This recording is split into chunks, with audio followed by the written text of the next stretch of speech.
Hi, everyone. Judge Andrew Napolitano here for Judging Freedom. Today is Tuesday, April 22nd, 2025. Pepe Escobar will be here with us for just a moment from Hong Kong on whether or not the United States can bully China. But first, this. While the markets are giving us whiplash, have you seen the price of gold? It's soaring. In the past 12 months, gold has risen to more than $3,000 an ounce. I'm so glad I bought my gold. It's not too late for you to buy yours. The same experts that predicted gold at $3,200 an ounce now predict gold at $4,500 or more in the next year. What's driving the price higher? Paper currencies. All around the world, they are falling in value. Big money is in panic as falling currencies shrink the value of their paper wealth. That's why big banks and billionaires are buying gold in record amounts. As long as paper money keeps falling, they'll keep buying, and gold will keep rising. So do what I did. Call my friends at Lear Capital. You'll have a great conversation, and they'll send you very helpful information.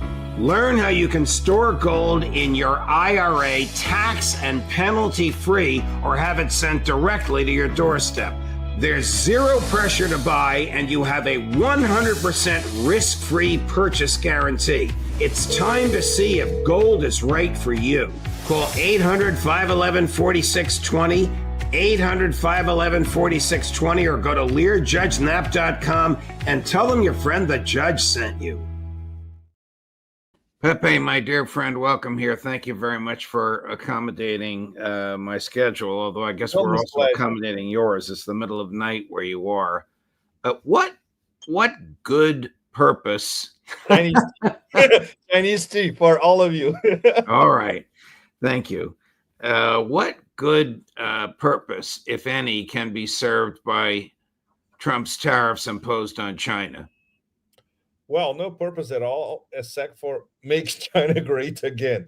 Make China greater than 5,000 years again. That's it. Well, as you know, and our audience know, I was in Shanghai last week, and I am in Hong Kong this week. And when you compare the former gateway to China here, Hong Kong, with Shanghai, which is the cultural, trade, commerce, business capital of China, and what's been happening for the past 2 weeks or so, it's absolutely mind-boggling. And between them, my neighbors to the north, if you take the high-speed rail train here, Judge, you arrive in Guangzhou, the great metropolis of Guangdong province, in a little over half an hour, literally. The Canton Fair is going on in Guangzhou at the moment. 60,000 manufacturers, producers from all over China in a gigantic sci-fi sort of hangar, selling to customers from literally all over the world. This is the art of the trade deal in action, in front of you, when the whole planet comes to China to buy everything that China produces. Can I be so bold as to modify the sentence you used? Of course. 60,000 manufacturers, Chinese manufacturers, selling to people all over the world, except in the United States. No, but there are a lot of Americans who came here, and they are absolutely gobsmacked by what they're seeing at the fair. The thing is how they're going to bring this produce back to the U.S., escaping tariffs. So this is what's going to be the real deal. But they are buyers from literally all over the planet, especially the global South, much more than the global North, of course.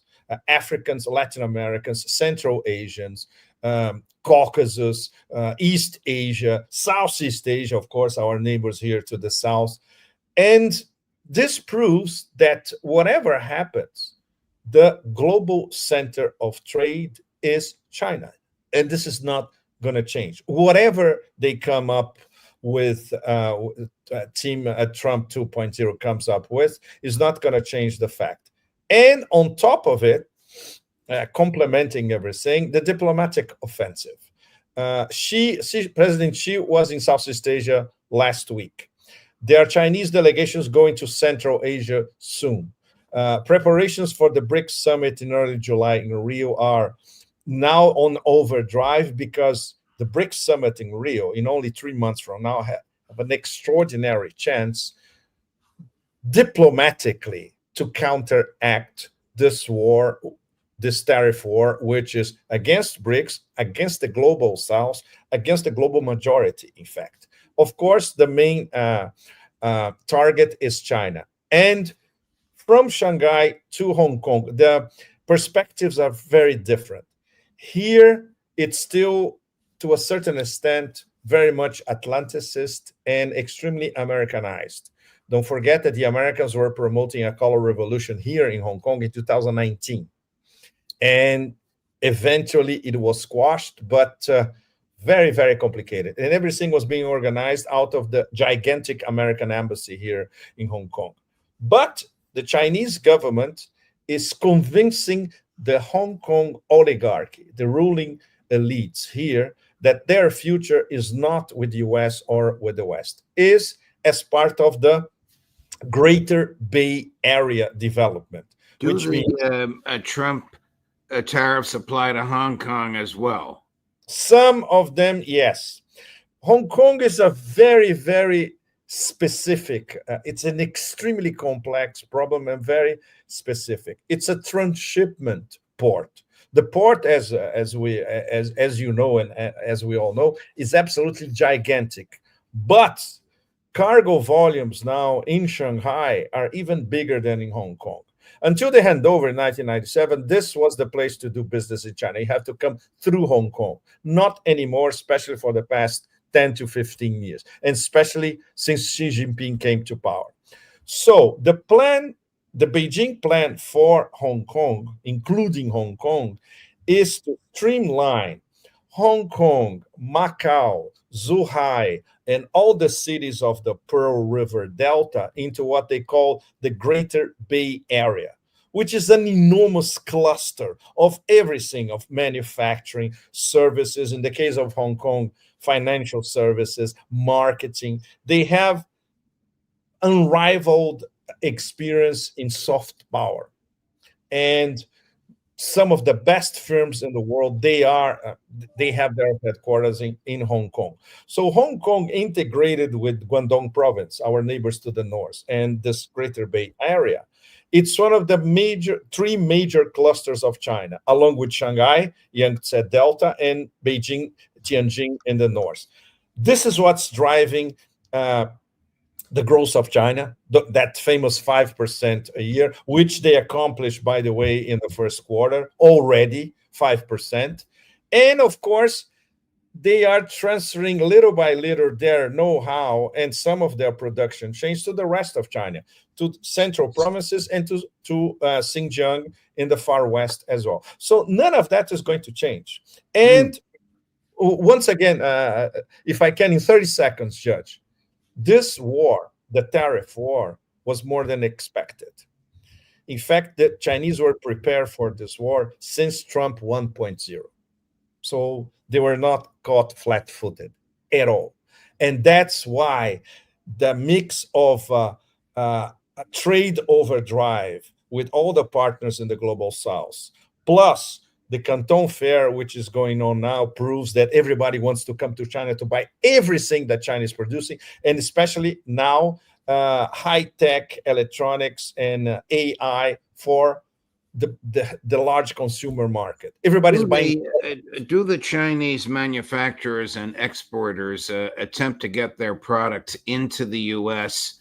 via other countries with no tariffs or very low tariffs, like, say, Vietnam?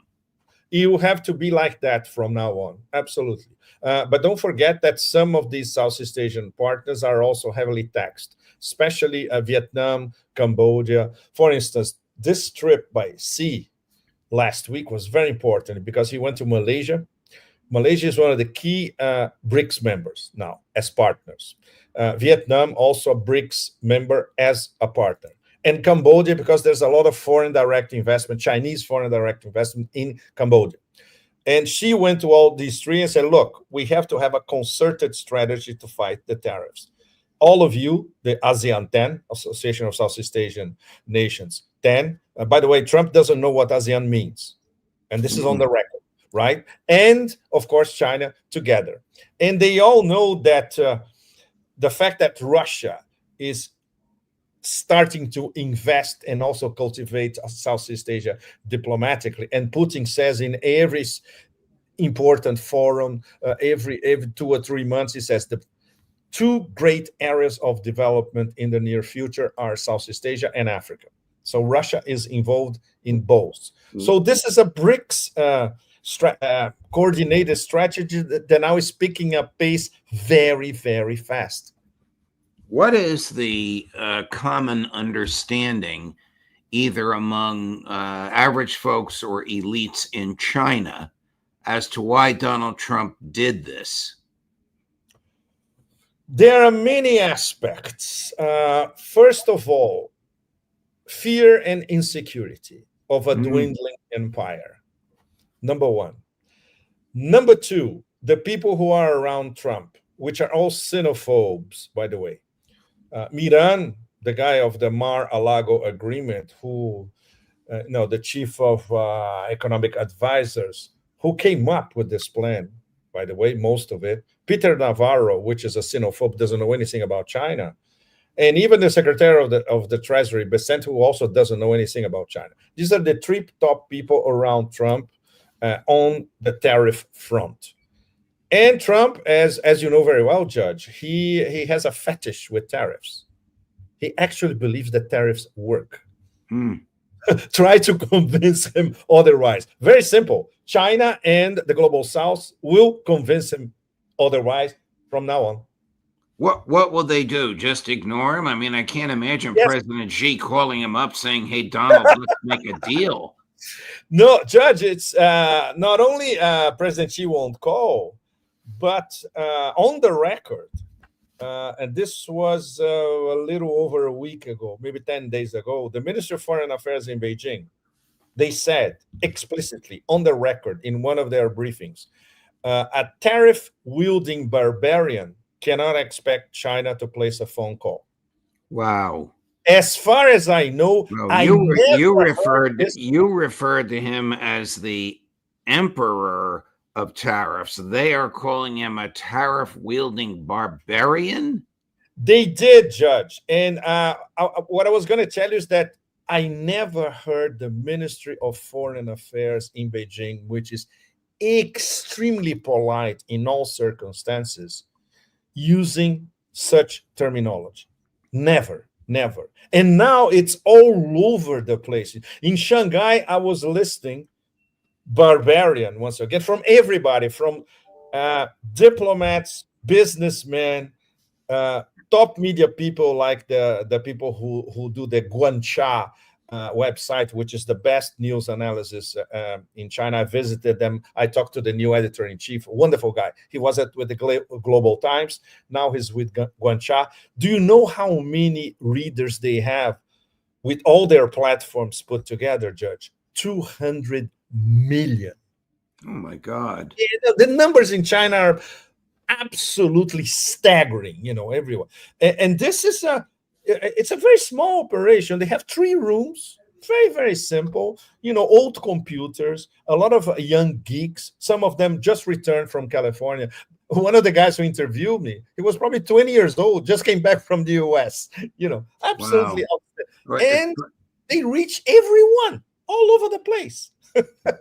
Funny you should talk about a 20-year-old geek, because there is, I don't know how old he is, he appears to be about a 20-year-old Chinese geek, fluent in American, made a 90-second clip, which is going viral over here. It's in English. I'm very anxious to hear your comments on it. It was posted on TikTok, so we call him the TikTok guy. Chris?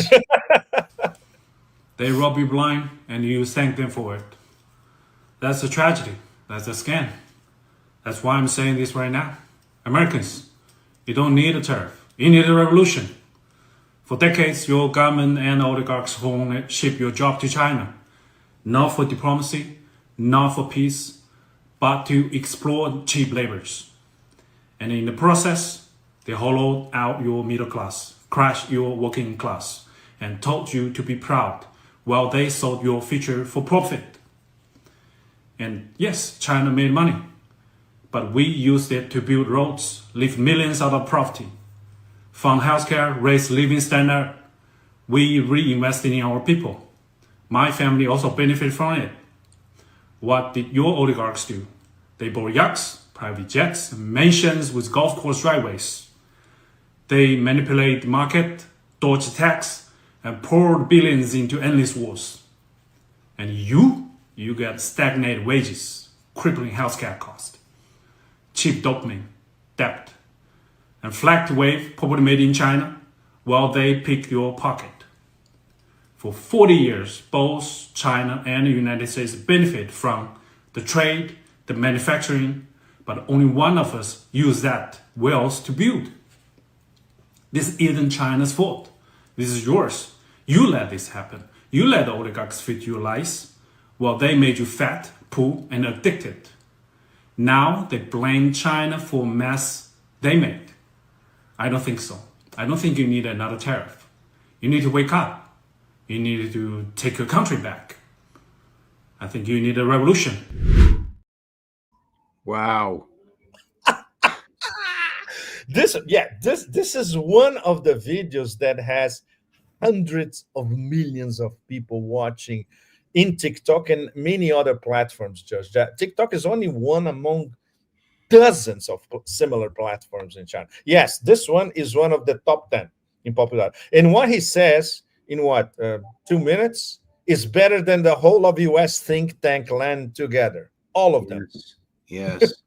It's certainly gotten more play than President Trump's articulated defenses of the tariffs. The thing that moved me the most, and I would correct him on this, where he said pouring billions into endless wars, we have poured trillions into endless wars, and we still are in Gaza, in Ukraine, and to support about 850 military bases around the world. China has about 10. We have 850. Exactly. Judge, you remember that famous audit that Rumsfeld announced on the eve of 9/11? That never happened. Say again? The famous audit of the Pentagon that Donald Rumsfeld announced on the eve of 9/11. What were they? Exactly. And that audit never happened. Money, the Pentagon, that went down the drain all over the planet, literally. Tell me, in the forever wars business. Yes. Tell me about the Russia-China strategic partnership. How do you think it would play out if Prime Minister Netanyahu changes President Trump's mind and persuades him to join the Israelis in attacking Iran? I can't imagine China doing nothing with all the oil they get from Iran. Absolutely, because for China, Iran is a matter of national security as one of the top energy providers. Second, they have a strategic partnership. It's not a military alliance. And the partnership between Russia and Iran is also not a military alliance, but it's a treaty. Between China and Iran, they have negotiations at the highest level, absolutely, all practically at the same level that Russia has with China. They know that if that attack would ever happen, it's an attack on the three of them. It's an attack on top three BRICS: Iran, Russia, and China, and an attack on BRICS who have strategic partnerships and very close ties among themselves. So obviously, we don't know what China would do.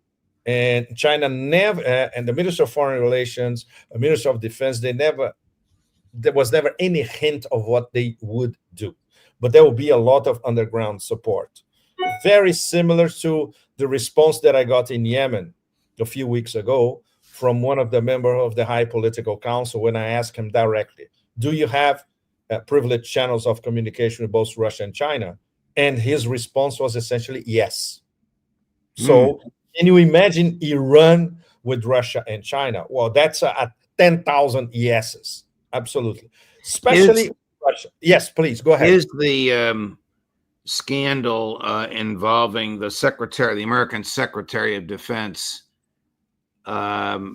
revealing attack plans to friends, relatives, and in one case, a reporter. Is that playing at all in China, or is it just considered an American domestic political matter? An American domestic, for instance, Guancha, they follow American politics very closely.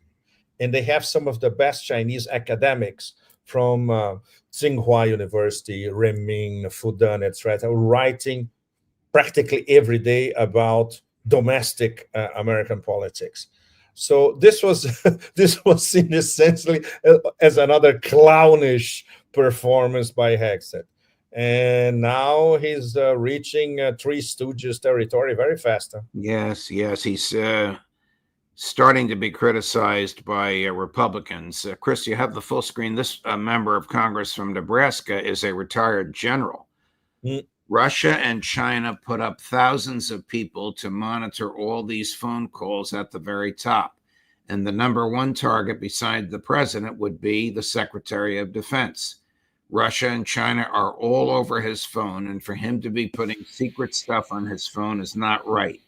He's acting like he's above the law, and that shows an amateur person. I find it unacceptable, and I wouldn't tolerate it if I was in charge. The congressman's name is Don Bacon from Nebraska, a retired Air Force brigadier general, a member of the House Armed Services Committee. What he doesn't say is that I worked with Pete at Fox for 10 years. We have a lot of mutual friends, but I don't think this looks good for him. I think it's going to get... No, it doesn't. It does. Well, what our retired general doesn't say is that this goes on Signal. And we all know that Signal has backdoors. Signal is a CIA operation, essentially. So obviously the Russians and the Chinese have access to CIA backdoors. No question. Yeah. Wow. If American military personnel are harmed because of the revelation of attack plans, we have a very, very, very serious, potentially criminal problem on our hands. Exactly. And especially on revelations about an absolutely illegal war against Yemen. Yes. This war was not sanctioned by anybody, Judge. You know better than anyone. Yes. So well, by the way, in one of his defenses of himself, Secretary Hegseth says, we've gone long, we've gone deep, and we've been successful. You have, who have been there, he hasn't been there, you've been there, said that's absolutely not true. They have not been successful. It's absolutely not true because they don't have on-the-ground intel. This is something we already discussed. They don't know where the under the mountains storage for missiles are, and these mountains are in. Okay, I cannot say exactly where, but they are not in Sana'a, and they are not in the city of Sada in the northwest. So they don't have intel on anything. And they are bombing civilian targets. They bombed a port, the port of Issa. They killed over 100 people. It's a port. It's a civilian port. And they had, I think, 3 million barrels of oil in storage at that port. And Yemen badly needs oil because their oil installations were attacked by the Saudis in the war that started in 2015, 10 years ago. So this is absolutely criminal in every respect. They are killing civilians and they are bombing civilian installations. And obviously not a word on American mainstream media about that. And they're boasting about it and claiming that somehow, by some absurd line of reasoning, this enhances American national security. This is yet again the Trump administration doing a favor for Netanyahu. This is yet again a bizarre relationship with Israel costing the United States. Absolutely. costing a it's a matter of national security. And if something happens with the USS Truman, wow, which is quite possible. This was very tricky because Yahya Saree, which we met him in Yemen. He's the military spokesman of Ansar Allah. He did not confirm that. But the president of Yemen said that the USS Truman was hit. Wow. And obviously, no word from the Pentagon. So we really don't know what happens with American vessels in the Red Sea is a black hole. Nobody knows anything, really. So anything might happen, and something very, very serious.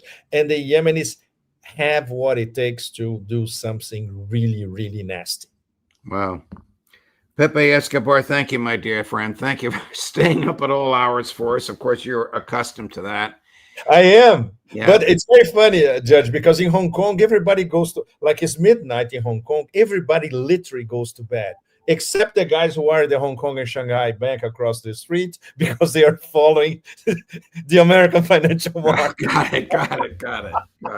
Thank you, Pepe. God bless you. Safe travels. We'll see you again next week.